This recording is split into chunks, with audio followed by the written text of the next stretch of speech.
নামাজের সানা, যেটি তাকবীরে তাহরিমা বলে হাত বাঁধার পর সর্বপ্রথম পড়তে হয়।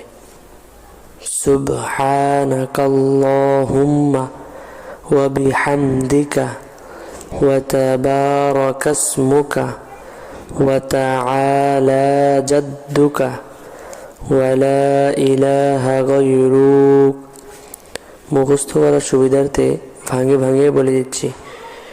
সুবহানাকা আল্লাহুম্মা ওয়া বিহামদিকা ওয়া তাবারাকাসমুকা ওয়া তাআলা জাদ্দুকা ওয়া লা ইলাহা গায়রুক। এই সানা পড়ার পরে আউযু বিল্লাহ বিসমিল্লাহ পড়বে, এরপর সূরা ফাতিহা পড়বে, এরপরে ওর সাথে অন্য কোনো সূরা মিলাবে।